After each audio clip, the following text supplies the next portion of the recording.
स्वागत है आपका श्री करणी एकेडमी एंड एजुटेक के डिजिटल प्लेटफॉर्म पर। मैं हूं आपका बायोलॉजी एजुकेटर डॉक्टर हबीब पठान और हम बात कर रहे हैं यहाँ पर एंडोक्राइन सिस्टम की, एंडोक्राइन ग्लैंड की। तो हमारा टॉपिक है एंडोक्राइन सिस्टम, एंडोक्राइनोलॉजी। अभी तक हमने यहाँ पर इस लेक्चर के अंदर, इससे प्रीवियस लेक्चर्स के अंदर हमने डिस्कस किए थे thyroid gland, pituitary gland, hypothalamus, और उससे पहले हमने जनरल इंट्रोडक्शन पढ़ा था। जनरल इंट्रोडक्शन की बात की थी, एंडोक्राइन सिस्टम की, हार्मोन्स की। तो सिंपल सा हम एंडोक्राइनोलॉजी जब पढ़ रहे हैं तो यहाँ पर वेरियस ग्लैंड्स को हमें डिस्कस करना है। तो आज के इस लेक्चर में हम जो हमारा चैप्टर है, chapter is chemical coordination in human, which is most important chapter, one of the most important chapter for NEET. यहाँ पर इसको हम डिस्कस कर रहे हैं। तो इससे प्रीवियस लेक्चर में डिस्कस किया था हमने थायराइड ग्लैंड के बारे में। थायराइड ग्लैंड के बारे में हमने डिस्कस किया था, थायराइड ग्लैंड के वेरियस फंक्शंस को हमने डिस्कस किया था। मैं ब्रीफ रिपीट कर देता हूँ, एक क्विक रिकॉल आपको करवा देता हूँ, तो थोड़ा सा आपको आइडिया हो जाएगा हमने थायराइड ग्लैंड के बारे में क्या पढ़ा था। बहुत ब्रीफ में, बहुत शॉर्ट में मैं आपको बताऊंगा, और उसके बाद हम बात करेंगे आज डिजीज़ के। एक्चुअल में उस लेक्चर के अंदर डिजीज़ कंप्लीट नहीं हो पाई थी क्योंकि डिजीज़ भी ज़्यादा है, हाइपर सिक्रीशन, हाइपो सिक्रीशन, दोनों के कारण। तो डिजीज़ की बात हम उस लेक्चर में नहीं कर पाए थे। इस लेक्चर में हम बात करेंगे आज इन डिजीज़ की, और साथ में हम डिस्कस करेंगे नेक्स्ट ग्लैंड जो भी प्रेजेंट है, पैराथायराइड, जिसकी हम बात करेंगे इस लेक्चर में। चलिए सबसे पहले तो मैं आपको थायराइड ग्लैंड के बारे में बता देता हूँ। थायराइड ग्लैंड इज ये फोटोज आपके सामने है कुछ, ये डिजीज से रिलेटेड है। यहाँ आपके प्रेजेंट है एक trachea, this is your trachea. Trachea पर प्रेजेंट है आपका लैरिंक्स, कार्टिलेज, एडम्स एप्पल, और साथ में आपके इसके नीचे just below the Adam's apple thymus gland is situated.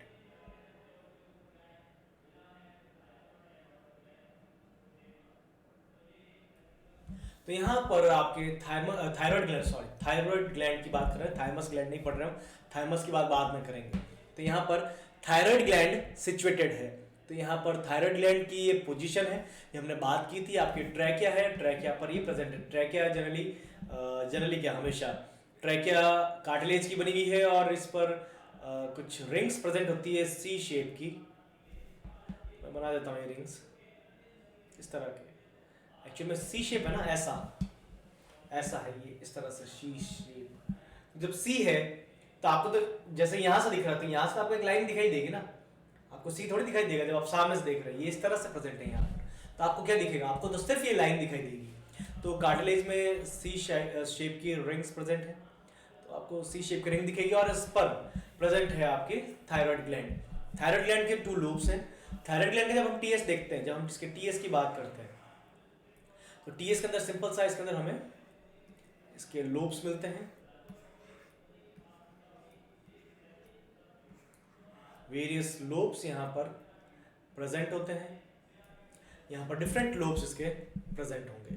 तो इसमें एक तो फॉलिकल्स हैं, these lobes are called follicles. तो इसमें फॉलिकल्स प्रेजेंट है, और फॉलिकल्स के बीच में प्रेजेंट होता है कुछ इसके स्ट्रक्चर्स, जिनको मैं शो करता हूँ आपको यहाँ पर।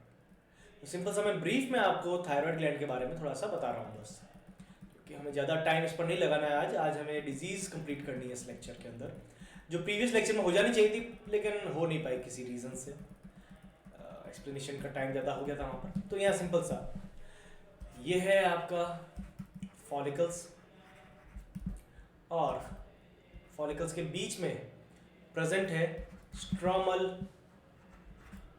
टिश्यूज। तो यहाँ पर फॉलिकल्स के बीच में स्ट्रोमल टिश्यूज प्रेजेंट है। यहाँ पर स्ट्रोमल टिश्यूज प्रेजेंट है। स्ट्रोमल टिश्यूज में इसका फॉर्मेशन होता है कनेक्टिव टिश्यूज से, सी सेल्स, पैराफॉलिकुलर सेल्स से, जो रिलीज करते हैं calcitonin hormone, which is responsible for calcium regulation in blood. Blood में कैल्शियम के रेगुलेशन के लिए रिस्पॉन्सिबल है। मैंने आपको बताया था ब्लड में कैल्शियम को नहीं रुकने देती, ब्लड में कैल्शियम को नहीं रहने देता ये कैल्सिटोनिन हार्मोन। तो ये बोन्स पर से कैल्शियम बोन का डिकम्पोजिशन प्रिवेंट करता है, यूरिन के थ्रू एक्सक्रीशन को इंक्रीज करता है, तो ब्लड में से कैल्शियम को हटाएगा। क्योंकि अगर ब्लड में अगर कैल्शियम का लेवल इंक्रीज होता है तो उस कंडीशन के अंदर ये कैल्शियम ब्लड के साथ में वेरियस टिश्यूज में जाएगा और वहां जाकर डिपॉजिट होगा ऑक्सलेट का फॉर्म, कैल्शियम का ऑक्सलेट का फॉर्मेशन होगा और उससे आपको पथरी स्टोन की प्रॉब्लम हो सकती है। तो सिंपल सा यहाँ पर इस तरह से अपना फंक्शन कर रहा है। नेक्स्ट बात करते हैं आगे, फॉलिकल सेल्स यहाँ पर जो हार्मोन्स रिलीज कर रही थी T3 एंड T4, जिनको हम थायराइड हार्मोन्स कह रहे थे, थायरॉक्सिन हार्मोन है ये, और ये हार्मोन्स अपने कई सारे फंक्शंस करते हैं, बहुत सारे इनके फंक्शंस हैं अपने। और जब हम इन फंक्शंस की बात करते हैं, जब भी हम इन फंक्शंस की बात करेंगे तो सबसे important BMR, basal metabolic rate, growth of body. हमारी बॉडी की ग्रोथ के लिए रिस्पॉन्सिबल है BMR, बॉडी की ग्रोथ से रिलेटेड है।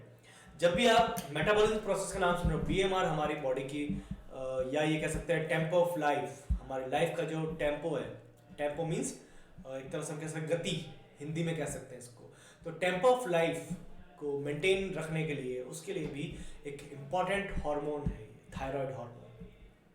इसकी डेफिशिएंसी से डिजीज होती है। हम यहाँ पर कैल्सिटोनिन की डेफिशिएंसी होने वाली डिजीज को डिस्कस नहीं करेंगे, हम यहाँ डिस्कस करेंगे थायराइड हार्मोन की डेफिशिएंसी होने वाली डिजीज की डेफिशिएंसी क्यों हो रही है, और हम हाइपर सिक्रेशन की भी बात करेंगे। दोनों चीजें, हाइपर सिक्रेशन एंड हाइपोसिक्रेशन। सबसे पहले यहाँ पर है हाइपोसिक्रेशन, हाइपोसिक्रेशन ऑफ थायरॉक्सिन। तो हेडिंग यही है, disease related to thyroid due to hyposecretion of thyroxine. The first disease is cretinism and second one is myxoedema. तो यहाँ पर दो डिजीज है, क्रेटिनिज्म और मिक्सिडिमा। वैसे इनके सिम्टम्स बहुत सारे हैं, कई सिम्टम्स ऐसे भी हैं जिनको मैं शो नहीं कर सकता, कई सिम्टम्स ऐसे भी हैं जिनको एक साथ पॉसिबल नहीं शो करना, बहुत सारे कॉम्प्लिकेशंस उसके अंदर मिलते हैं, और कई सारी डिजीज ऐसी भी है जो शो ही नहीं होती, आपको दिख ही नहीं रही है। तो यहाँ पर मैक्सिमम पॉसिबिलिटी जिसकी थी, जो शो हो सकता था, उसको मैं यहाँ पर आपके साथ में लेकर आया हूँ, कोशिश की है जिससे आपको कुछ पता चले इनके बारे में। सबसे पहले cretinism is the severe physical and mental retardation. Person mentally retarded हो जाता है। मेंटल रिटार्डेशन पागलपन हम कह सकते हैं। जितना डेवलपमेंट मेंटल लेवल होना चाहिए, जितना मेंटली डेवलपमेंट होना चाहिए, उतना डेवलपमेंट इसके अंदर नहीं होता। ग्रोथ स्टंट हो जाती है, ग्रोथ रुक जाती है, स्किन एब्नॉर्मल हो जाती है, गॉनेट्स का डेवलपमेंट नहीं होता, लो बीएमआर लो हो जाती है, रेस्टलेस फीलिंग आती है, फैट का डिपोजिशन होता है। ये सारे आपके इसके अंदर कुछ चेंजेस आपको मिलते हैं। टंग भी इनकी एबनॉर्मल हो जाती है, जैसी नॉर्मल पर्सन की होती है वैसी नहीं रहती। तो कुछ चेंजेस इनकी बॉडी में जो आ रहे हैं वो सारे यहाँ पर क्रेटिनिज्म के यहाँ पर मैंने शो किए। तो ऐसे जो बच्चे हैं इनको क्रेटिन्स कहते हैं। These childs are called cretins. तो सिंपल सा इन बच्चों को हम क्रेटिन्स कहते हैं। नेक्स्ट बात करते हैं हम मिक्सिडिमा की। मिक्सिडिमा के अंदर कंडीशन ये है, ये सीवर हाइपोथायरॉयडिज्म है। मतलब वही है कि सीवर कंडीशन है हाइपोथायरॉयडिज्म की। जब आपको हाइपोसिक्रेशन हो रहा है, आयोडीन प्रेजेंट नहीं है और सिक्रेशन काफी कम हो रहा है, तो उस कंडीशन के अंदर drowsiness, confusion, hypothermia, body temperature कम हो जाता है, स्वेलिंग इन फेस, लेग्स में, टंग में, और less reproductive capacity and hair fall, ये सारे कुछ इसके कैरेक्टर्स हैं। एक मैंने यहाँ पर आपके लेग्स का एक पिक्चर मैंने यहाँ शो किया है, ये भी मिक्सिडिमा का ही शो कर रहा है। मिक्सिडिमा में कुछ ऐसी कंडीशन हो जाती है। मिक्सिडिमा में थोड़ी स्वेलिंग आ जाती है लिम्स के अंदर, लेकिन इसका मतलब ये नहीं है कि वो एलिफेंटिस, क्योंकि जब आप नेट पर इसकी इमेजेस सर्च करते हैं, अगर देखते हैं, तो वहां पर आपको ऐसी इमेजेस दिखेगी जो एलिफेंटियसिस से रिलेटेड है, रिलेटेड नहीं, उसके जैसी है, एलिफेंटियसिस जैसी है। तो आपको कहीं ये नहीं लग जाए कि ये कोई इसको एलिफेंटियसिस वाला कंडीशन है। ये एलिफेंटियसिस नहीं है, एलिफेंटियसिस अलग कंडीशन है। वो तो एक वोचेरिया ब्रैंकोफ्टाई, जो फाइलेरिया जो उसको बोलते हैं, उससे हो रहा है। ये एक अलग कंडीशन है। यहाँ पर बॉडी में हार्मोन्स के कारण हो रहा है, वो एक पैथोजन के कारण होता है, एक मॉस्किटो के कारण। चले आगे हमारे नेक्स्ट डिजीज पर। तो सिंपल से कैरेक्टर से जो आपको याद रखना है बस, और ज़्यादा कुछ इसमें है नहीं। नेक्स्ट है गॉइटर। गॉइटर का देखें आप, ये एक पर्सन का थ्रॉट रीजन है, उसका नेक है। नेक में यहाँ पर ये देखें आप, स्वेलिंग हो रखी है, तो कुछ इस तरह कंडीशन हो जाती है, स्वेलिंग हो जाती है, कफ होता है, हार्शनेस होती है, स्वेलिंग, फूड अगर आप स्वलन कर रहे हो तो उसमें भी, स्वलन में भी आपको, फूड स्वलन करने में भी आपको प्रॉब्लम होती है, फूड स्वलिंग में भी आपको प्रॉब्लम होगी, डिफिकल्टी होगी ब्रीदिंग के अंदर, क्योंकि ये एक प्रेशर यहाँ पर जब ये साइज इंक्रीज हो रही है तो साइज इंक्रीज होने से एक प्रेशर क्रिएट करता है आपके ट्रैकिया पर, रेस्पिरेटरी ट्रैक पर। तो रेस्पिरेटरी ट्रैक पर जब प्रेशर क्रिएट होगा तो आपको ब्रीदिंग में प्रॉब्लम होगी, और पीछे जस्ट बिहाइंड ट्रैकिया आपके प्रेजेंट है इसोफेगस, तो फूड को एनगल्फ करने में भी आपको प्रॉब्लम होगी। तो जनरली ये हिली एरियाज में मिलती है। अब इसका रीजन क्या एक्चुअल में, अब ये आपको थोड़ा सा बताना चाहूंगा यहाँ पर, इसको कंटिन्यू हम नहीं कर रहे, थोड़ा सा मैं रोक कर बताना चाहूंगा कंडीशन क्या है।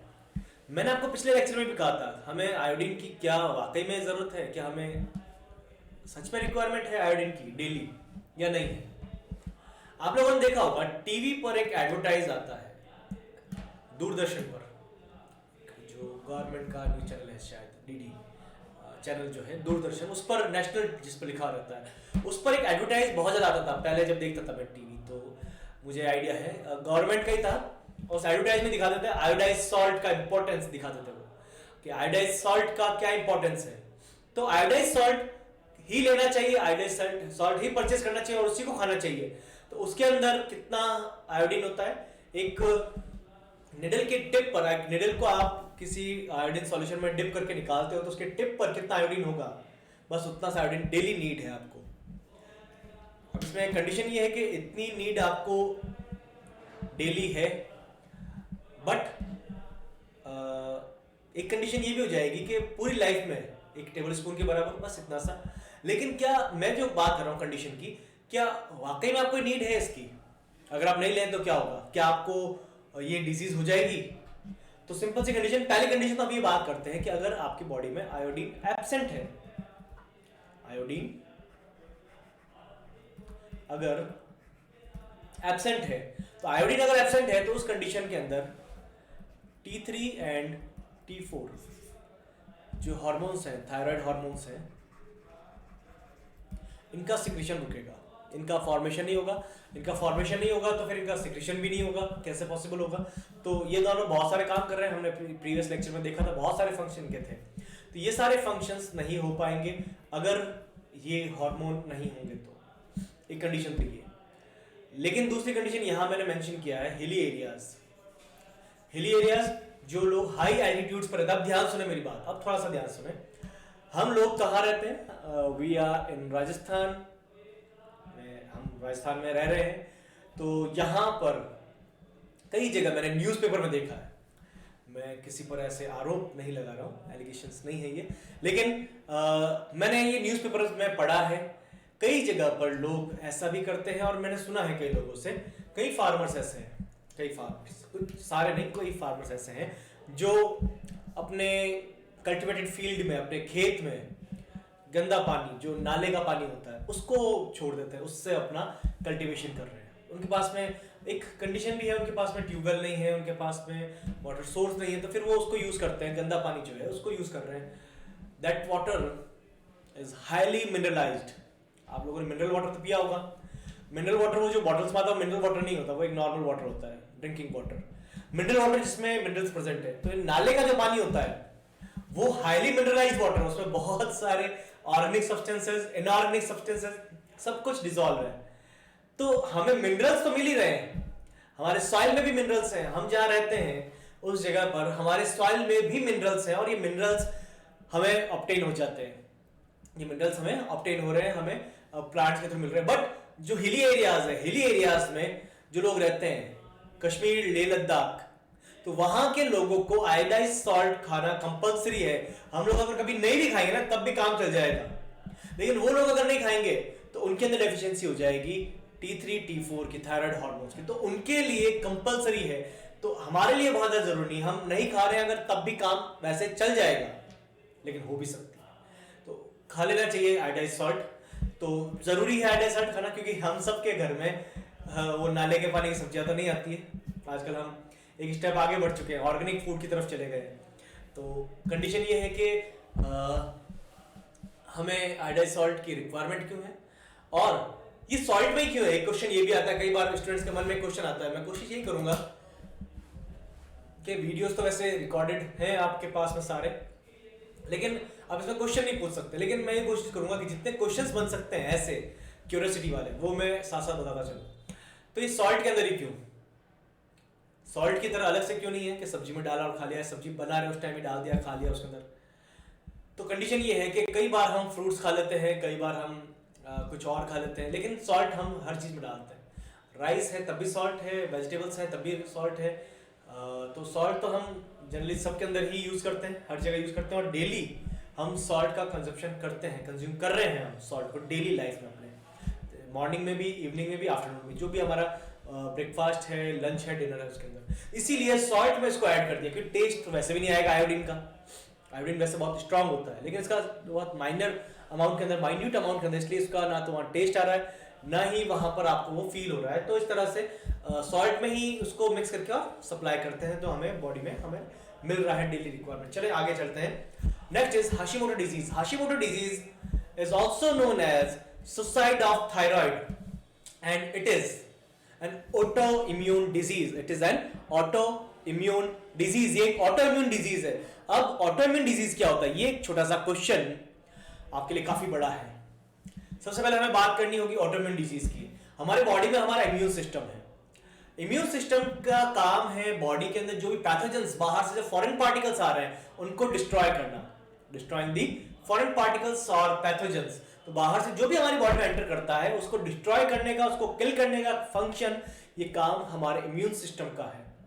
बट इन सर्टेन कंडीशंस, अब वो एनवायरमेंटल फैक्टर्स हो सकते हैं, जेनेटिक इश्यूज हो सकते हैं, कुछ भी हो सकता है, जेनेटिक फैक्टर्स हो सकते हैं, कभी भी कुछ भी ऐसा हो सकता है जिसके कारण हमारा बॉडी के जो इम्यून सिस्टम है वो अपनी ही सेल्स को डिस्ट्रॉय करना स्टार्ट कर दे, अपनी ही सेल्स को अटैक करना स्टार्ट कर। तो यहां भी यही होता है। Is also called suicide of thyroid because the larger number of lymphocytes form in thyroid and they attack on the cells of thyroid। तो lymphocytes एंटीबॉडीज का फॉर्मेशन करते हैं और ये एंटीबॉडीज डिस्ट्रॉय करती है हमारे थायराइड ग्लैंड को। तो एक ऑटोइम्यून डिजीज है। तो ऑटोइम्यून डिजीज का कोई भी रीजन हो सकता है। एक सिंपल चीज ऑटोइम्यून डिजीज है कि मैं आपको सिंपल सा ही बताता हूँ, एक छोटा सा स्टोरी या जोक, जो भी आप समझे। ये उम्मीद करता हूँ आपको इससे थोड़ा अच्छे से समझ में आएगा। कंडीशन क्या है? कंडीशन कुछ ऐसी है कि एक पर्सन था, बहुत थिन, बहुत दुबला पतला, उसको आर्मी में जाना था। अब आर्मी में जब उसको जाना है तो उस कंडीशन में उसका सिलेक्शन हो नहीं रहा है। अब सिलेक्शन हो नहीं रहा है उसका रीजन बहुत ज्यादा पतला है वो। तो आर्मी में सिलेक्शन उसका हो ही नहीं रहा है। कह रहा है कि वो एक गन मशीन भी नहीं उठा पाएगा, कैसे वो नीचे से उठा ही नहीं सकता है गन मशीन, तो कैसे वो फाइट करेगा। तो फिर बहुत बार उसने ट्राई किया, ट्राई अगेन एंड अगेन करता रहा वो, और लास्ट में उसने ये कह दिया कि मुझे तो बस अपने कंट्री के लिए शहीद होना है। तो आप एक काम करना, जब भी वॉर हो तो वॉर के अंदर एक बड़ी वाली गन मशीन जिसमें कभी भी बुलेट्स खत्म नहीं हो, मेरे शोल्डर पर रख देना और मुझे थोड़ा आगे धक्का दे देना। मैं आगे चला जाऊंगा और वहां गन मशीन फायर करता रहूंगा। तो सामने जो भी होगा सबको मार दूंगा, मैं छो मरता कोई बात नहीं, मैं मर जाऊंगा कोई प्रॉब्लम नहीं मुझे, ठीक है। तो ये जो है एक इस तरह से उसने फिर आर्मी में सेलेक्ट हो गया। अब कंडीशन ये हुई कि वॉर हुई, वॉर के अंदर उसको वही काम जो उसने कहा था, अब चलो शहीद तो होना ही है उसको। शोल्डर पर बड़ी सी एक गन मशीन रख दी और बहुत सारी बुलेट्स की चेन लगा दी उसमें, जिसको मैगजीन कहते हैं शायद, तो वो लगा दिया उसको। और उसमें अब खत्म नहीं होगी, वो तो चलती रहेगी, बहुत सारी थी, और उसको आगे धक्का दे दिया, थोड़ा सा पुश कर दिया उसको, और पुश करने के बाद वो आगे चला गया सामने, बिल्कुल इन फ्रंट ऑफ एनिमीज और मिलिटेंट्स। तो उनके सामने गया और वहां जाने के बाद में फायर करता रहा, वो करता रहा। अब सब खुश थे, वो एनिमीज को किल कर रहा है, लेकिन तभी सामने से एक तेज हवा का झोंका आया और वो रिवर्स उल्टा घूम गया। अब उसको रोकेगा कौन? अब वो अपनी ही टीम के मेंबर्स को, अपने ही कंट्री के सोल्जर्स पर फायर कर रहा है, उनको किल कर रहा है। अब रोकने वाला कोई नहीं है, वो फायरिंग अब रोक नहीं सकती, वो तो चल रही है, चलती रहेगी। तो ये एक ऑटोइम्यून डिजीज का टाइप है। करना क्या था, जो फॉरेन पार्टिकल्स थे उनको किल करना था, बट हुआ क्या, अपनी ही बॉडी की सेल्स को किल कर रहे हैं। तो ये कंडीशन है ऑटोइम्यून डिजीज। तो Hashimoto disease is suicide of thyroid, it is related to thyroid gland. It is an autoimmune disorder of thyroid. बस इतना सा आपको याद रखना है इसके अंदर। चलते हैं नेक्स्ट, ये था सारा हाइपोसिक्रेशन। नेक्स्ट हाइपरसिक्रेशन। नेक्स्ट हाइपरसिक्रेशन की हम बात करेंगे यहाँ पर। हाइपरसिक्रेशन के कारण क्या होगा, तो सिंपल सा हाइपरसिक्रेशन ऑफ थायराइड अगर हो रहा है तो उस कंडीशन के अंदर एक कंडीशन है एक्सोप्थेल्मिक गॉइटर। यहाँ पर एक्सोप्थेल्मिक गॉइटर, इसके अंदर बल्जिंग ऑफ आईज, इसके अंदर बल्जिंग ऑफ आईज हो जाता है। तो यहाँ पर इसको ग्रेव्स डिजीज भी कहते हैं। टॉक्सिक डिफ्यूजन होता है गॉइटर में इसमें, और साथ में थायराइड ग्लैंड भी एनलार्ज हो जाती है। एक्सोप्थेल्मस जो आपके आईज है, दिख रहा है आपको इस इमेज के अंदर, इस पिक्चर के अंदर, देखिए आप ध्यान से। तो कंडीशन क्या है, आंखें काफी बड़ी बड़ी बाहर की तरफ आई हुई दिखती है आपकी। यहाँ पर कुछ फैटी टिश्यूज का भी डिकम्पोजिशन होना स्टार्ट हो जाता है। विजन भी आपके कम हो जाता है, कम दिखाई देता है। तो ये सारा इसका सिम्टम्स है। Next Plummer's disease. Plummer's disease के अंदर आपके थायराइड ग्लैंड मल्टी नोड्यूलर हो जाती है, इसमें गांठें बन जाती है, बहुत सारी गांठें इसके अंदर बन जाती है। तो एक मल्टी नोड्यूलर कंडीशन हो जाती है थायराइड ग्लैंड की। हाइपर सिक्रेशन हो रहा है ना, हाइपर सिक्रेशन का मतलब क्या है, ज्यादा सिक्रेशन। सिक्रेशन ज्यादा कब होगा, जब इसकी साइज इंक्रीज होगी। तो यहाँ पर इसकी साइज इंक्रीज हो जाती है, और साइज इंक्रीज होने के बाद में सिक्रेशन भी ज्यादा हो रहा है, और इसके अंदर नोड्यूल्स का फॉर्मेशन, मल्टी नोड्यूलर कंडीशन हो जाती है। इसमें बहुत सारी गांठें यहाँ पर बन जाती है, साइज बड़ी हो जाती है। तो इसके अंदर जब साइज बड़ी होगी तो सिंपल सा आप सोच सकते हैं, जब यहाँ पर थायराइड ग्लैंड है, इसकी साइज बड़ी हो रही है, साइज एनलार्ज हो रही है, तो उस कंडीशन के अंदर ये ब्रीदिंग, ये फूड स्वेलिंग, इन सब चीजों को ये ऑब्स्ट्रक्ट करेगी, रोकेगी इन सब चीजों को। नेक्स्ट चलते हैं, ये था आपके disease related to thyroid gland. तो यहाँ इस तरह से हमने थायराइड ग्लैंड को कंप्लीट किया। थायराइड ग्लैंड का स्ट्रक्चर, उसका इंटरनल स्ट्रक्चर, उसका टीएस, उसके फंक्शंस, उसके related hormones, secreted hormones, functions and disease को डिस्कस किया। The next gland is parathyroid. तो इस लेक्चर में हम बात करेंगे पैराथायराइड ग्लैंड की भी। तो पैराथायराइड ग्लैंड सिंपल सी एक छोटी सी ग्लैंड है। ये स्ट्रक्चर कुछ जाना पहचाना सा लग रहा है आप लोगों के लिए। ये स्ट्रक्चर यहाँ पर जो प्रेजेंट है, this structure is of thyroid gland. तो parathyroid gland is situated on thyroid. तो पैराथायराइड ग्लैंड थायराइड ग्लैंड पर ही प्रेजेंट होती है। 2 पेयर्स, 4 है टोटल। तो 4 डायमेंशनल, अलग अलग डायमेंशंस में है। एक यहाँ पर है, इसको थोड़ा सा करते हैं चेंज। तो एक यहाँ पर है, एक यहाँ पर है, एक यहाँ पर है, और एक यहाँ पर। तो 4 डिफरेंट लोकेशंस पर ये प्रेजेंट है। सिंपल सा इसके बारे में बात करें, कुछ इन्फॉर्मेशन है जो फिक्स्ड इन्फॉर्मेशन है, जो सामने आपके लिखी हुई है, जो लिखा हुआ है उसी को पढ़ना, उसी को याद करना। तो यहाँ पर 2 पेयर है, ये 2 पेयर है, दिख रहा है आपको, 4 है टोटल। तो 2 पेयर्स हैं at the back of thyroid gland and it's lobe. तो थायराइड ग्लैंड के जो लोब्स हैं, दोनों ही लोब्स में प्रेजेंट है, एक ऊपर एक नीचे, और उसके बैक साइड प्रेजेंट है, पीछे की तरफ प्रेजेंट है। ओरिजिन एंडोडर्मल है इसका भी। तो एंडोडर्मल ओरिजिन की बात मैंने पहले ही बता चुका हूँ आपको पता है। फिर से मैं बिल्कुल और ज़्यादा ब्रीफ में डिस्कस करूँगा इसको। हमारे डेवलपिंग स्टेज के अंदर जाइगोट बनता है सबसे पहले, after fusion, after fertilization. Zygote के बाद में morula, blastula and then gastrula. Gastrula stage के अंदर 3 जर्मिनल लेयर्स बनती है, ectoderm, mesoderm and endoderm. These three membranes, these 3 layers are responsible for the formation of various organs, various tissues in our body। हमारे body में अलग अलग organs के, tissues के फॉर्मेशन के लिए यही 3 लेयर्स रिस्पॉन्सिबल है। तो इसका फॉर्मेशन होता है एंडोडर्म से। तो साइज, लेंथ mm के अंदर यहाँ पर गिवन है 6 to 7 mm, 3 to 4 mm, और वेट बहुत माइन्यूट 0.01 ग्राम वेट इसका होता है। इससे जो हार्मोन रिलीज हो रहा है, that is called PTH, parathormone hormone. The hormone released by parathyroid gland is called parathormone hormone. It is also known as Colles hormone. इसको Colles hormone भी कहते हैं, इसको PTH भी कहते हैं। और इसके फंक्शंस क्या है, देखो सब में इनके फंक्शंस इंपॉर्टेंट है, और साथ में इनसे होने वाली डिजीज। ये बहुत ज़्यादा इंपॉर्टेंट है जब हम इसको डिस्कस कर रहे हैं। तो यहाँ पर इनके जब हम फंक्शंस की बात करेंगे तो जो फंक्शंस हैं, it regulates calcium and phosphate metabolism. तो ये कैल्शियम और फॉस्फेट का मेटाबॉलिज्म कंट्रोल करता है, उसके मेटाबॉलिज्म के लिए रिस्पॉन्सिबल है। पहले ही बात की थी what is metabolic process. Metabolic process जो भी हमारे सेल्स में चल रहा है वो सारा मेटाबॉलिक प्रोसेस है। अब सेल में किसको रखना है, किसको निकालना है, हमारी बॉडी के अंदर किसको रखना है, किसको निकालना है, कितने अमाउंट में किसको रखना है, तो ये सारा किसको रिटेन करना है और किसको एक्सक्रीट करना है, ये सारा हमारे मेटाबॉलिक प्रोसेस के अंदर आ रहा है। और मेटाबॉलिक प्रोसेस में ही मेटाबॉलिज्म जो है कैल्शियम का और फॉस्फेट का। एक मैं ये भी कह सकता हूँ parathormone act antagonist to calcitonin, जैसा हमने पढ़ा था कैल्सिटोनिन के बारे में प्रीवियस लेक्चर के अंदर।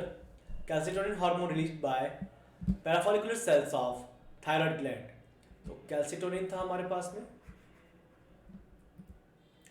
तो कैल्सिटोनिन का फंक्शन क्या था, रिमूवल ऑफ ब्लड कैल्शियम। तो ब्लड में से कैल्शियम को हटाना, बस इतना काम था। ये एक मैं लाइन में बता सकता हूँ।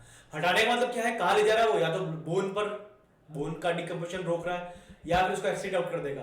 But it act as parathormone hormone, it act as antagonist to calcitonin. ये कैल्सिटोनिन के ऑपोजिट फंक्शन कर रहा है। कैसे, ये देखें यहाँ पर, it increases the blood calcium level. ये ब्लड का कैल्शियम लेवल इंक्रीज कर रहा है, increases the blood calcium level. तो ब्लड का कैल्शियम लेवल ये इंक्रीज कर रहा है। तो अब देखें, एक रस्सी है, एक रोप है मेरे पास में, बस तो ये पेन है, इसको कुछ इधर से पुल कर रहे हैं, इधर से पुल कर रहे हैं, तो दोनों साइड से लोग इसको खींच रहे हैं और दोनों साइड बराबर है, इक्वल है। जो पर्सन्स हैं या जो वेट है, जो भी जिस तरह से प्रेशर लग रहा है, उस दोनों बिल्कुल बराबर है, इक्वल है एक दूसरे के। तो ये कहाँ रहेगा, ये बैलेंस रहेगा, बीच में रहेगा। तो वही तो कंडीशन है यहाँ पर भी सेम कंडीशन है, वही कंडीशन है कि हमारी बॉडी के अंदर, हमारे ब्लड के अंदर कैल्शियम का लेवल, देखो ब्लड में कैल्शियम प्रेजेंट होता है, ऐसा हम नहीं कर सकते कि ब्लड में से कैल्शियम को कंप्लीट रिमूव कर दिया, ये पॉसिबल नहीं है। तो हमारे ब्लड में कैल्शियम प्रेजेंट है, हमें करना क्या है, ब्लड में जो कैल्शियम प्रेजेंट है उसको अमाउंट को ना तो इंक्रीज करना है ना डिक्रीज करना है, उसको मेंटेन करके रखना है। तो इसके लिए दो हार्मोन रिस्पॉन्सिबल हैं और वो है calcitonin and PTH. Calcitonin and PTH responsible है इस फंक्शन प्लेस बैलेंसिंग के लिए। क्योंकि अगर हमारे ब्लड के अंदर कैल्शियम का लेवल ज्यादा होगा तो मैंने बताया था आपको स्टोन प्रॉब्लम हो सकती है। तो यहाँ पर ये मसल्स की एक्टिविटी के लिए जरूरी है। अगर ब्लड में कैल्शियम नहीं होगा तो ये जाएगा कैसे सेल्स तक, तो सेल्स तक भी ले जाना है। और सेल्स को मसल्स में हम पढ़ेंगे कभी जब मसल्स की बात करेंगे, तो मसल कॉन्ट्रैक्शन के लिए कैल्शियम बहुत इंपॉर्टेंट। अगर कैल्शियम नहीं होगा तो मसल्स के अंदर कॉन्ट्रैक्शन रिलैक्सेशन का प्रोसेस पॉसिबल ही नहीं है। चलते हैं आगे इनके फंक्शंस पर। Enhance intestinal absorption of calcium by calcitriol and vitamin D. PTH stimulates reabsorption of calcium by renal tubules. तो यहाँ पर रीनल ट्यूब्यूल्स क्या है, renal tubules are ducts of kidney की ट्यूब्यूल्स को यहाँ पर रीनल ट्यूब्यूल्स कहा है। ये जो renal tubule, renal word is used for kidney. तो मैंने पहले बताया था वर्ड्स इंपॉर्टेंट है बायोलॉजी के अंदर, तो रीनल वर्ड किडनी के लिए यूज हुआ है। तो किडनी की जो ट्यूब्यूल्स है, किडनी के अंदर कैल्शियम के रीअब्जॉर्प्शन को इंक्रीज कर रहा है। ये किडनी से कैल्शियम के रीअब्जॉर्प्शन को इंक्रीज कर रहा है, रीअब्जॉर्प्शन कर रहा है। कौन कर रहा है, पीटीएच कर रहा है। कैल्सिटोनिन क्या कर रहा था, यूरिन के थ्रू एक्सीड आउट कर रहा था। तो यहां पर दोनों क्या कर रहे हैं, एक दूसरे के ऑपोजिट फंक्शन कर रहे हैं। एक ब्लड में कैल्शियम को लेकर आ रहा है और दूसरा ब्लड कैल्शियम को रिमूव कर रहा है, उसको डिक्रीज कर रहा है, हटा रहा है। Increase excretion of phosphate. हाँ, ये एक चीज थोड़ा सा चेंज है, ये फॉस्फेट का एक्सक्रीशन करेगा, ये फॉस्फेट का एक्सक्रीशन करता है, बट कैल्शियम को ये रीअब्सॉर्ब करेगा, रीअब्सॉर्प्शन करेगा एक कैल्शियम का। ये थोड़ा सा इसके अंदर कंडीशन आपको ध्यान रखनी होगी। दो इंपॉर्टेंट फंक्शन इसके हैं जो आपके सामने है। एक तो मैं लिख देता हूं यहां पर अलग से, excretion of phosphate and reabsorption of Ca++ calcium. Reabsorption word अगर कहीं भी पढ़ रहे हो ना आप, किसी भी चीज का आपने पढ़ा है, reabsorption of this, reabsorption of this, किसी का भी आप रीअब्जॉर्प्शन पढ़ रहे हो, चाहे ग्लूकोज का है, वाटर का है, किसी भी चीज का है, ये समझ लेना वो किडनी से हो रहा है। वो रीअब्जॉर्प्शन कहां से हो रहा है? वो किडनी से हो रहा है, वो नेफ्रॉन से हो रहा है। क्योंकि रीअब्जॉर्प्शन क्यों कह रहे हैं? क्योंकि एक बार एब्जॉर्प्शन बॉडी में हो चुका है इंटेस्टाइन से। इंटेस्टाइन की जब बात करें, इंटेस्टाइन से कुछ ब्लड में जा रहा है, उसको कहते हैं एब्जॉर्प्शन। किडनी से जब कुछ ब्लड में जा रहा है, उसको बोलते हैं रीअब्जॉर्प्शन। तो ये एब्जॉर्प्शन एंड रीअब्जॉर्प्शन में डिफरेंस है। चलते हैं आगे। Disease related to parathyroid, parathyroid gland से रिलेटेड जो डिजीज है, सबसे पहला हाइपर पैराथायरॉइडिज्म। हाइपर सिक्रीशन हो रहा है। Hyper secretion means too much secretion, secretion ज्यादा हो रहा है, पीटीएच का सिक्रीशन ज्यादा है। तो अगर पीटीएच का सिक्रीशन ज्यादा होगा, ये क्या करता है? ब्लड में कैल्शियम लेवल इंक्रीज करता है, ब्लड में कैल्शियम को लेकर आता है। कहां से? यूरिन से रीअब्जॉर्प्शन करेगा और ब्लड बोन से भी लेकर आ जाएगा।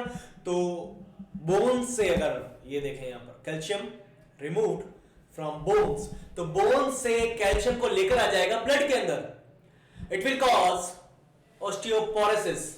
ये ऑस्टियोपोरोसिस कॉज करेगा। इसके और भी ज्यादा हार्मफुल एस्पेक्ट्स हो सकते हैं, इफेक्ट्स हो सकते हैं। कैसे बताता हूं मैं आपको। सबसे पहले तो ऑस्टियोपोरोसिस क्या है? Porosis means pores. आपकी bones, osteopore is used for bones. तो यहां पर आपकी बोन्स में पोर्स हो जाते हैं। चौक आपने देखी होगी, एक चौक जिससे बोर्ड पर लिखते हैं। अब तो डिजिटल इंडिया में हम डिजिटल प्लेटफॉर्म पर डिजिटल लेक्चर हम पढ़ रहे हैं। तो यहां पर तो चौक है नहीं मेरे पास, बट अगर आपके पास में चौक है, आपके स्कूल के अंदर या कहीं पर भी आपने चौक अगर देखी तो होगी, ऐसा तो कोई है नहीं जिसकी चौक नहीं देखी।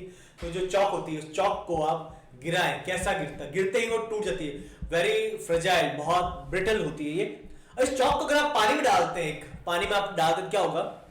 उसमें एयर बबल्स निकलते रहेंगे काफी देर तक बबल्स। क्यों? क्योंकि उसके अंदर पोर्स प्रेजेंट है। वो पोर्स बहुत माइन्यूट, हमें ऐसे दिखते नहीं, लेकिन जब हम उसको डालते हैं किसी भी ग्लास वाटर के अंदर तो आपको दिखाई देते हैं। तो यहां पर सिंपल सी कंडीशन क्या है? आपके बॉडी के अंदर अगर कैल्शियम का लेवल, ब्लड में कैल्शियम लेवल इंक्रीज हो रहा है, कहां से आ रही है? बोन से कैल्शियम आ रहा है, तो आपकी बोन्स पोरस हो जाएगी। पोरस का मतलब ऐसा नहीं कहीं पर गड्ढा बन गया, कोई कैविटी बन गई, कैविटी नहीं बनेगी, पूरी बोन चौक की तरह हो जाएगी। और जब आप गिरते हैं, थोड़ा सा भी अगर कुछ आपके लगता है, तो आपके फ्रैक्चर होने के चांसेस ज्यादा हो जाएंगे। तो next point, blood calcium level को इंक्रीज करता है। ये ब्लड कैल्शियम लेवल को ये इंक्रीज करेगा। Excess calcium in blood, blood में ये यूरिन हो जाएगा। यहाँ पर ये कुछ अजीब सा ही लिख दिया है लिखने वाले ने। तो यहाँ पर यूरिन हो जाएगा, यूरिन के अंदर। वैसे ये रीअब्जॉर्प्शन करता है यूरिन से, लेकिन जब ब्लड में ज्यादा होगा तो यूरिन में भी ये ज्यादा जाएगा। यूरिन के अंदर भी ब्लड कैल्शियम लेवल इंक्रीज हो जाता है। तो ये जो कंडीशन है, इसको बोलते हैं हाइपरकैल्सीमिया। इसको हाइपरकैल्सीमिया बोलेगा। अब हाइपरकैल्सीमिया में दो कंडीशन होती है। हाइपरकैल्सीमिया में आपके किडनी स्टोन्स होने के पूरे चांसेस हैं। तो हाइपरकैल्सीमिया जब आपके ब्लड में कैल्शियम ज्यादा है, तो जब ब्लड में कैल्शियम ज्यादा होगा तो ये कैल्शियम जाएगा आपके डिफरेंट टिश्यूज में, और डिफरेंट टिश्यूज में जाने के बाद में वहां पर डिपॉजिट होना स्टार्ट हो जाएगा, अपने ऑक्सीलेट्स का फॉर्मेशन करेगा, और ऑक्सीलेट के फॉर्मेशन के बाद में किडनी स्टोन जिसको हम कहते हैं वो हो जाएगा किडनी में। और जैसे यूरिनरी ब्लैडर है, यूरिनरी डक्ट है, यहाँ पर भी फॉर्मेशन कर सकता है, तो पथरी हो जाती है। एक छोटी सी कंडीशन होगी यहाँ पर, जब आपकी बोन्स में ऑस्टियोपोरोसिस हो रहा है तो पोर्स बनते हैं। कई बार इन पोर्स के अंदर जो भी आपकी बोन है,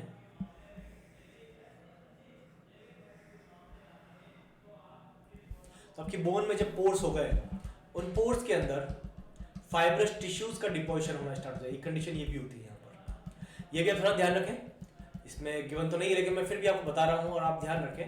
आपकी जो बोन्स हैं, आपकी ये बोन्स जब ऑस्टियोपोरोसिस हो रहा है, जनरली ऑस्टियोपोरोसिस ओल्ड एज के अंदर होता है। ज़्यादा एज का एक सिम्टम है ये, ज़्यादा एज के अंदर एक होने वाला एक डिजीज है, डिसऑर्डर है ये, कि ज़्यादा एज जैसे इंक्रीज हो रही है, आपके बोन से कैल्शियम लेवल कम होता जाता है। तो बूढ़ों में तो होगा, लेकिन ये कई बार बुढ़ापे से पहले भी हो जाता है। जो अडल्ट है उनके अंदर भी ये हो जाएगा। तो इस कंडीशन के अंदर भी आपके जब बोन से कैल्शियम डिक्रीज हो रहा है, रिमूव हो रहा है, तो उसके अंदर फाइब्रस टिश्यूज डिपॉजिट हो जाते हैं। सिंपल सी कंडीशन है। चलते हैं आगे। यहाँ पर हाइपरथायरॉयडिज्म हम बात करेंगे। यहाँ पर हाइपरथायरॉयडिज्म की, what do you mean by hyperthyroidism? Hyperthyroidism है क्या? हाइपोथायरॉयडिज्म, हाइपोपैराथायरॉयडिज्म जहाँ पर सिक्रीशन अब कम होगा, हाइपो सिक्रीशन ऑफ पीटीएच, तो यहाँ पर पैराथॉर्मोन हार्मोन का सिक्रीशन कम होगा, तो यहाँ पर इसका सिक्रीशन कम हो रहा है।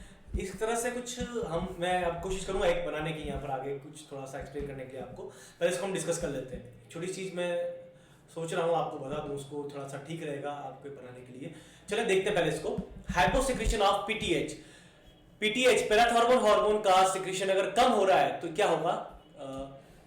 कॉज डिक्रीज ब्लड कैल्शियम, क्योंकि ब्लड में कैल्शियम को इंक्रीज करता है ना। आप सोचें आपके ब्लड में कैल्शियम को ये इंक्रीज करता है, तो अगर ये नहीं होगा तो ब्लड में कैल्शियम बिल्कुल नहीं होगा, और ब्लड में कैल्शियम नहीं होगा लेकिन उस कंडीशन के अंदर इंक्रीज ब्लड PO4, ये फॉस्फेट है, ये कुछ इस तरह से लिख दिया PO4, ठीक है। तो PO4 है ये 3- इसको कहते हैं, तो PO4 3- यहाँ पर ये आपके पास में आपके ब्लड के अंदर इंक्रीज हो जाएगा, क्योंकि इसका काम क्या है? पीटीएच का काम क्या है? पीटीएच एक्सक्रीशन करता है फॉस्फेट का, ध्यान सुने, पीटीएच एक्सक्रीशन करता है फॉस्फेट का। तो अगर ये डेफिशिएंसी है इसकी डेफिशिएंसी हो गई है तो इसका एक्सक्रीशन, फॉस्फेट का एक्सक्रीशन नहीं होगा तो ब्लड में फॉस्फेट का लेवल इंक्रीज हो जाएगा, और वो भी किडनी स्टोन के लिए हो सकता है रिस्पॉन्सिबल। साथ में यहाँ पर आपके ब्लड में कैल्शियम का लेवल जो है वो डिक्रीज हो जाएगा, तो ब्लड में कैल्शियम का लेवल डिक्रीज हो जाएगा इसके कारण। क्यों? क्योंकि ये ब्लड कैल्शियम लेवल को इंक्रीज करता है, अब इसका सिक्रीशन हो ही नहीं रहा तो ब्लड में कैल्शियम का लेवल इंक्रीज नहीं होगा और डिक्रीज हो जाएगा, तो ये कंडीशन इसके अंदर आ जाएगा। ब्लड में कैल्शियम लेवल डिक्रीज होने से होगा क्या? मैंने अभी आपको बताया था, आपके ब्लड में जो कैल्शियम प्रेजेंट है, जो ब्लड में कैल्शियम प्रेजेंट है, ये जाता है यहाँ से आपके डिफरेंट टिश्यूज के अंदर। जैसे मैंने कहा मसल्स के अंदर, आपके मसल्स में गया तो ये आपकी एक मसल सेल है, मसल सेल के अंदर प्रेजेंट है आपकी ER, दिस इज ER और ER of muscle cell, ER of muscle cell is called sarcoplasmic reticulum. इसको एंडोप्लाज्मिक रेटिकुलम नहीं कहते, इसको सार्कोप्लाज्मिक रेटिकुलम कहते हैं। तो मसल्स के अंदर हम सार्को वर्ड यूज करते हैं, जैसे मैंने अभी बताया था आपको, renal word is used for kidney, similarly Sarco word is used for muscles. तो मसल्स के लिए हम जो वर्ड यूज कर रहे हैं, मसल्स के लिए हम सार्को वर्ड यूज करते हैं, सार्कोलेमा, सार्कोसोम, सार्कोमियर, सार्कोप्लाज्मिक रेटिकुलम। तो ये जो सार्कोप्लाज्मिक रेटिकुलम है, जो एंडोप्लाज्मिक रेटिकुलम है इसकी, उसको सार्कोप्लाज्मिक रेटिकुलम कह रहे हैं, और इसके अंदर प्रेजेंट होता है कैल्शियम, यहां पर कैल्शियम प्रेजेंट होगा। जब हम बात कर रहे हैं मसल कॉन्ट्रैक्शन की, तो ये कैल्शियम यहां से बाहर आता है, और जो मसल फाइबर्स हैं, मसल फाइबर्स एक्टिन, मायोसिन, तो एक्टिन एंड मायोसिन होता है, तो एक्टिन पर जाकर ये बाइंड हो जाता है। एक्टिन के अंदर भी एफ एक्टिन होता है, वो जी एक्टिन होता है, जी एक्टिन, ग्लोबुलर एक्टिन होते हैं, वो मिलकर फॉर्मेशन करते हैं। सिंपल सा मैं थोड़ा सा बताता हूँ, जी एक्टिन ये फॉर्मेशन कर देते हैं एफ एक्टिन का। एफ एक्टिन की 2 चेन्स होती हैं इस तरह से स्पाइरल फॉर्म में, और इन पर ट्रोपोमायोसिन होता है इस तरह से, और ट्रोपोमायोसिन के साथ प्रेजेंट होते हैं ट्रोपोनिन, तो यहाँ पर ट्रोपोनिन प्रेजेंट होते हैं। तो ट्रोपोनिन की एक साइट होती है जिससे कैल्शियम के लिए एफिनिटी होती है, ITC, तो एक जो C है वहाँ पर एफिनिटी होती है कैल्शियम के लिए। तो ये जो कैल्शियम है ब्लड का कहाँ गया? मसल्स के अंदर, और मसल्स से ER से कहाँ गया? ट्रोपोनिन पर। तो ये जब बाइंड होगा तो ये यहाँ से हट जाता है, और मसल्स एक्टिन और मायोसिन, ये एक्टिन और मायोसिन आपस में बाइंड हो जाते हैं, एक दूसरे हुक से अटैच हो जाते हैं, और फिर ATPase एंजाइम होता है जो अपनी एक्टिविटी करता है, मसल्स में कॉन्ट्रैक्शन होता है। तो मसल्स में कॉन्ट्रैक्शन रिलैक्सेशन का प्रोसेस डिपेंड करता है कैल्शियम के अमाउंट के ऊपर। अगर कैल्शियम का अमाउंट कम या ज्यादा है तो उससे अफेक्ट होगा आपके बॉडी के अंदर आपकी मसल्स की एक्टिविटी।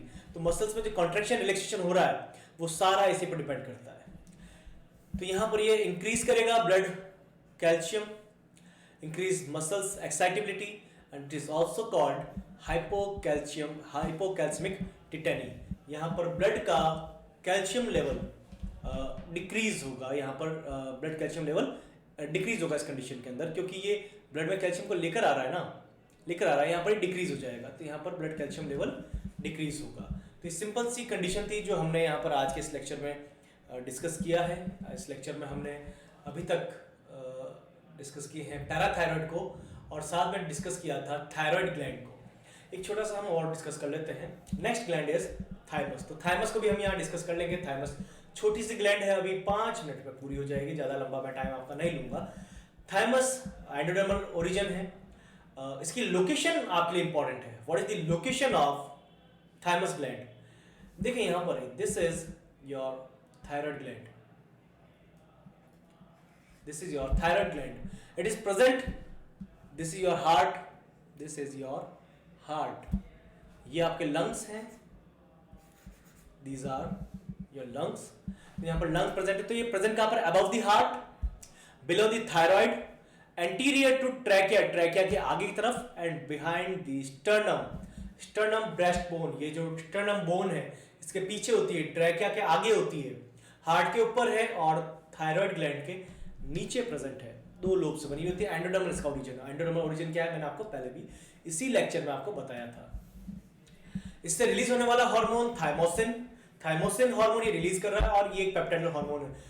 ये हमने प्रीवियस लेक्चर में देख चुके हैं। सबसे पहला जो लेक्चर था उसमें मैंने बताया था आपको कुछ हार्मोन्स पेप्टाइडल हैं, कुछ स्टेरॉइडल है, कुछ अमीनो एसिड डेरिवेटिव है, कुछ प्रोस्टाग्लैंडिन, तो ये सारा हमने डिस्कस किया था वहां पर। यहाँ रिपीट हो गया है, ठीक है, बाकी यहाँ रिपीट करने की रिक्वायरमेंट नहीं है। आप वहां पर पढ़े और वहीं से इसको याद रखें। इसका फंक्शन क्या है? वैसे तो ये बहुत सारे फंक्शंस यहाँ लिखे हुए कर रहा है, मैं आपको सिंपल सा फंक्शन बताता हूँ एक्चुअल में करता क्या है। Thymus is primary lymphoid tissue, thymus is primary lymphoid tissue. तो थाइमस एक प्राइमरी लिम्फोइड टिश्यू है। ये प्राइमरी लिम्फोइड टिश्यूज है। क्या कर रहा है प्राइमरी लिम्फोइड टिश्यू? ये प्राइमरी लिम्फोइड टिश्यू का 2 काम होता है, formation and maturation. Primary lymphoid tissues are bone marrow and thymus. तो बोन मैरो जो है यानी बोन्स के अंदर का जो जगह है,